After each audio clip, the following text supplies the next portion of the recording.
Hello everyone, today I will show you the new model of our plasma cutter.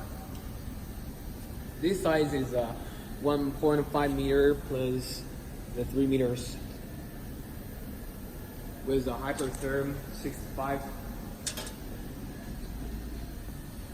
And this model uses a Starfire system and HYD THC.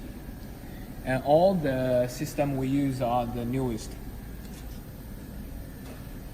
Then we will show you how to control this model. First, you should choose one picture. And then you change the width, the heat, the entry, and drop.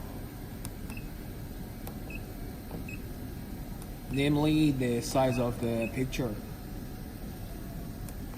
Then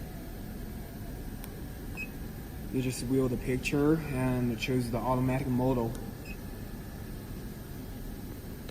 And F4 to view the picture.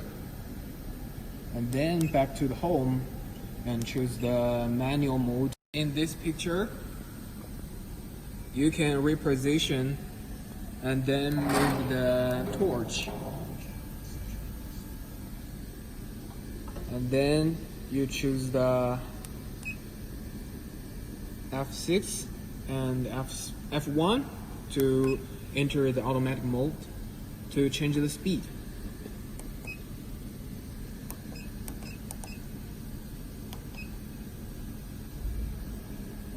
And now you can see what happens.